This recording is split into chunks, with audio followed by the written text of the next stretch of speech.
Hi friends అందరికీ ఈ వీడియోలో మనకి ప్యాషన్ ప్లస్లో కానీ ప్యాషన్ ప్రోలో కానీ మడ్గర్ అనేది ఈ టైప్లో వస్తుంది. ఫ్రంట్ అయితే ఎక్స్ట్రాగా అయితే స్క్రూలు వస్తాయి.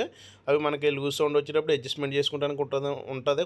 కొద్ది కాలానికి అయితే మనకి అవి స్టక్ అయిపోయి అయితే మనకు రాదు. మడ్గర్ మార్చుకునేటప్పుడు కూడా క్లాంప్ని కూడా చేంజ్ చేసుకోవాలి. క్లాంప్ కూడా ఎక్కువ డ్యామేజ్ అయిపోయే అవకాశం ఉంటుంది. దానికైతే ఆ ప్యాషన్ ప్లస్కి కానీ ప్రోకి కానీ ఇలా డీలక్స్ వెహికల్ మడ్గర్ అయితే వేసుకుంటే మనకి ఇన్బుల్ట్గా అయితే క్లాంప్ అయితే ఫిక్స్ అయ్యొద్ది. మనకి ఎటువంటి లూజ్ నాయిస్ గట్రా ఏమీ రాదు. దీనివల్ల ఆ ప్రాబ్లమ్ అయితే అవాయిడ్ చేయొచ్చు.